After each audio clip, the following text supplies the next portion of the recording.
Hello and welcome. It's 9 o'clock and guess where we are? In the middle of Gwalior. This is Maharaj Bara Market. It's open till about midnight or past that every night. It's busy, it's bustling, and these are the people that's going to decide the future of this state. Elections in just a few days from now. I've got to tell you one thing about Bara Market as a small diversion. Just look at that beautiful building, Victoria Market, that used to be a market for books. It had burnt down 3 years ago, but they are restoring it and it's looking pretty good. But what's this all about? This show is about who's going to win this big election in Madhya Pradesh. Is the Chief Minister Shivraj Chauhan going to come back for the third time? That's tough, but is he going to do it? Now the issue here in this election is, will the BJP retain the state for the third time in succession? That's very tough. Remember the old phrase of anti-incumbency? Well, it's going to break all that. Well, to help me understand what's happening in the state and who's going to win, the one and only young man, Dorab Supariwala. Dorab, don't tell us now who's going to win. Let's keep the suspense going. We've also got Mr. Ram Vidrohi, thank you very much, senior journalist and fearless journalist of Madhya Pradesh. Sometimes your bosses say you're too fearless. 50 years. But most of all, we are very lucky and fortunate to have with us Uma Bharati, great leader of Madhya Pradesh, great leader of Uttar Pradesh, great leader of India. She was Chief Minister here, she's been a Central Minister. Uma ji, thank you very much for joining us. We are looking forward to hearing what you have to say about this election. Also joining us is Ajay Singh, son of the great Arjun Singh. One thing about Madhya Pradesh, they are great big leaders here, and Dorab will be talking about the series of heavyweights that have come from Madhya Pradesh and have changed this country. Now, before I go into exactly who's going to win and what happened last time, one factor I need to bring to your notice, and that is how much more important Vidhan Sabha assembly elections are now compared to Lok Sabha elections in all states. But look at what it is in Madhya Pradesh. Let's have a look at how many people turn out for Lok Sabha versus Vidhan Sabha. Now in the old days, in 1980 to 1990, the average turnout in assembly was 49%. But in Lok Sabha, it was 56%. So Lok Sabha used to be much more important. Assembly was 7% less than Lok Sabha. So Lok Sabha used to be much more. People used to turn out. But now look what's happened. Assembly has gone from 49% turnout to 68%. And Lok Sabha dropped from 56 to 50. So the Assembly now is 18% higher turnout. 18% higher voters come for Assembly elections compared to Lok Sabha. Clear indication that the people of this state view Assembly elections and their local issues and their local government more important than Lok Sabha. Dorab, why has that changed now? You know, the question today, a Lok Sabha constituency has 15 lakh voters. 15 lakh voters means 25 lakh people. It's just so big that you cannot approach the person. Also, you know, the caste equations become much clearer when it's a small unit. Right. Vidhan Sabha is probably 2 lakh voters. So Right. it's much closer contact, getting things done. He's interested in your local thing, which is not so with the Lok Sabha MP. Right. Vidrohi sir, Assembly elections now seem to be more important than Lok Sabha elections with the people here. Why is that? यहाँ ऐसा लोग मानते हैं कि लोकसभा के लिए जो केंद्र में सरकार बननी है उसमें कांग्रेस पार्टी को ज़्यादा प्रेफरेंस देते हैं। हालांकि देखें तो कुल मध्य प्रदेश में बीजेपी के मुकाबले कांग्रेस की सीटें कम है। लेकिन यहाँ परिवर्तन हो जाता है कि लोकसभा में कांग्रेस को मिलता है और स्टेट में बीजेपी को करता है। If I can ask Uma ji, you experienced the state, Lok Sabha, Madhya Pradesh region, you've experienced all this. What is the reason for the growing importance in the people's minds about assembly elections and the less importance they give to Lok Sabha elections? Why is this happening? I think the reason is that people get more focused on the issues of the state. So there's much hype in the state elections. And parliament elections are totally different because the issues are very different. They are the issues of the nation. I could see enthusiasm in parliament elections in 1989 and 1991. But after that I agree with you. And the reason is that which I have just told you, that the focus is more Very on the true, yeah. development in the states right now. And I think because of that the hype is there. So are you going to focus on states, or you personally going to focus on Lok Sabha? My focus will be on what Rajnath ji will say. Right, right. I think he'll want you everywhere, state, center, everything. Okay, I will be everywhere, omnipresent, omniscient. Okay. Ajay Singh, I just wanted to ask you, about, we've seen both Rahul Gandhi and Narendra Modi campaigning in this election, but they're central leaders. Is this election at all about them, or is this about local issues?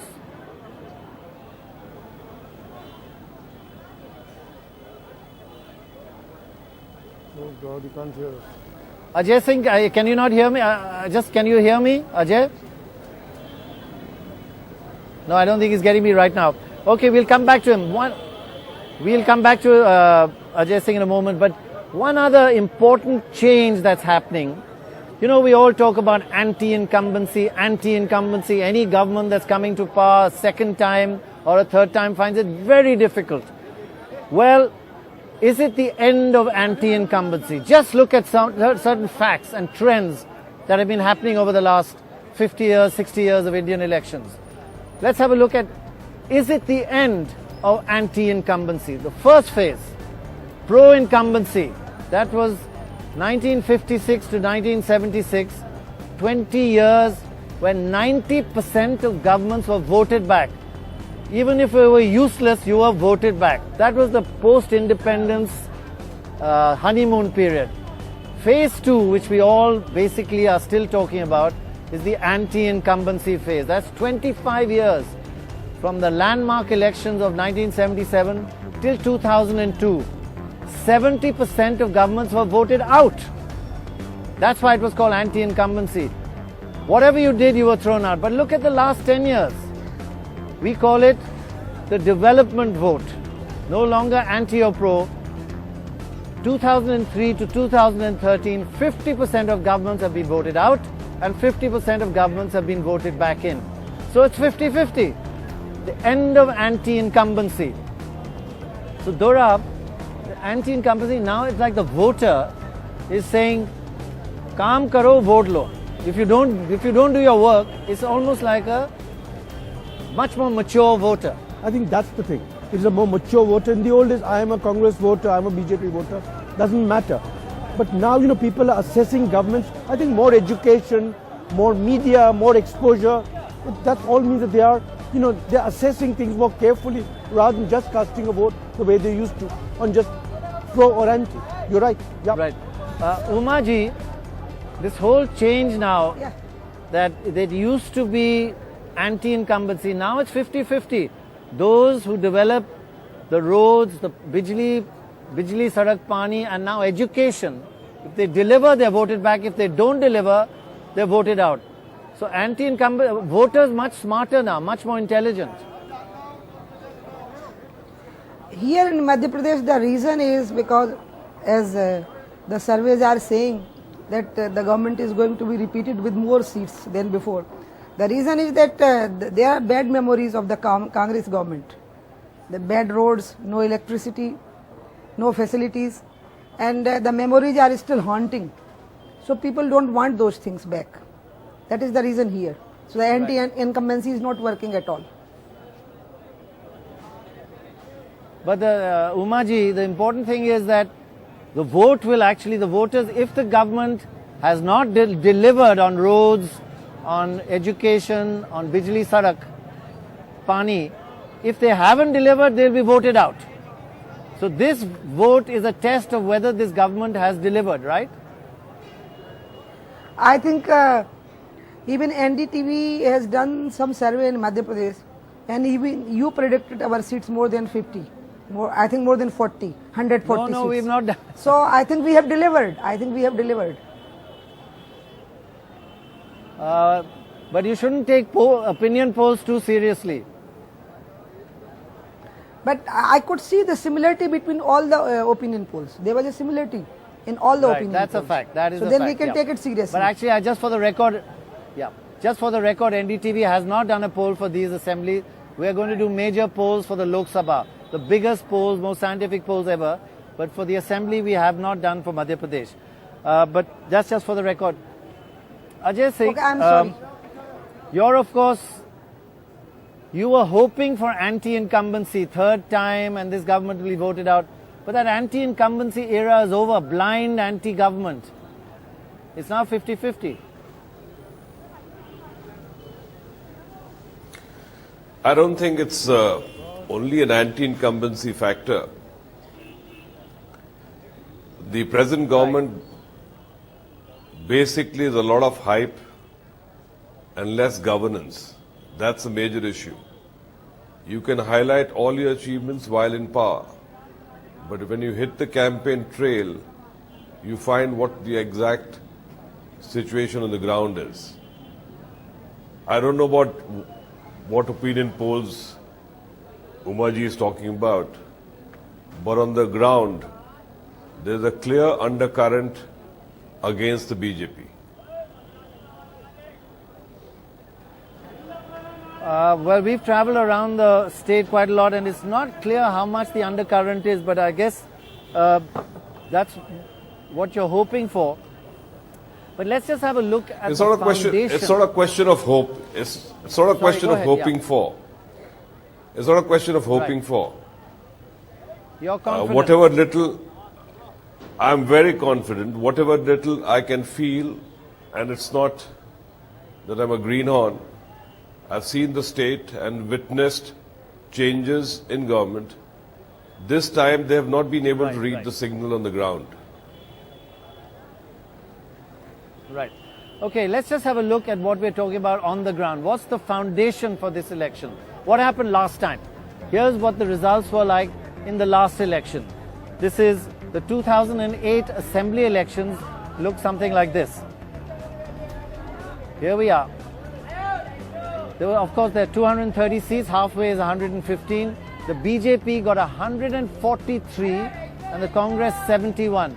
143 with 38% of the votes, 6% ahead of the Congress. The BSP came third with 9% and Uma Bharti came fourth with 5%, 4.7 actually. So 38 to 32, that's a 6% lead. That is quite a lot. It doesn't look much, but it's quite a lot. But this hides something. Let's have a look at the Uma Bharti effect in the last election. Let's move on to the next graphic to show how Uma Bharti did. As I mentioned, she got 5% of the vote, and that all of that obviously came from the BJP. The BJP has been pretty stable over the last 20 years, but then suddenly Uma Bharti came in the last election, took 5% away. And if you include her vote, because now Uma Bharti is back with the BJP, it goes up from that 37, 38 to 42%. That's 10% ahead of the Congress. If Uma Bharti delivers all her voters last time to the BJP, because she's back in the BJP fold, she will deliver a 10% lead to the BJP, which means they get 165 seats compared to just 57 for the Congress. Uma Bharti ji, are you going to deliver all these voters back, all the voters that voted for you last time? Are you telling them wholeheartedly, Uma Bharti ji, are you telling them wholeheartedly, please vote for the BJP this time? I have addressed around 50 public meetings, and I'm telling those who voted for Jan Shakti when I was out of BJP, please vote for BJP again. So I'm saying it and I'm speaking it from my heart, but I don't know what is on their mind. But I definitely believe that once I have come back to BJP, I think the vote will come back to BJP. Right. I mean, I think when Uma Bharati speaks from our heart to the people, they will listen. So if you're really, are you fully committed in this election? Fully committed? You are asking me? Yes, I'm asking you, I ma'am. have my doubts on this. Well, I'm My asking Uma commitment- Bharati ji from a...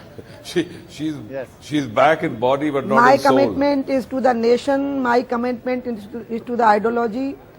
Political party is always a platform. It was BJP, then Jan Shakti, now again BJP. So my commitment is always to the ideology and to the nation.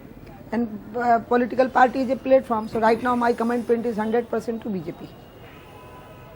But I think Ajay Singh just said that you're back in body but not in soul. Why do you say that, Ajay Singh? Well, that's what the message around the state goes. I don't know how far it's true. She was not even Well, consulted now you heard Uma for Bharati tickets. saying it's not true. Well, she can say what she wants, but I think was he she will ever not say consulted? what I am saying is not true. He will not say that. And I have to remind you something, Pranay Raiji, can I speak something?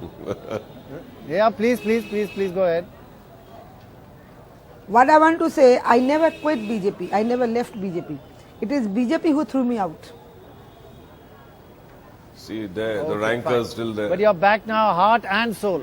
Body, soul, heart, mind, everything, right? Yeah, I always strongly believed in the ideology. And I always said that I'm the real BJP, and I proved it during the 5 years and 6 months when I was out from BJP, that I never quit the ideology.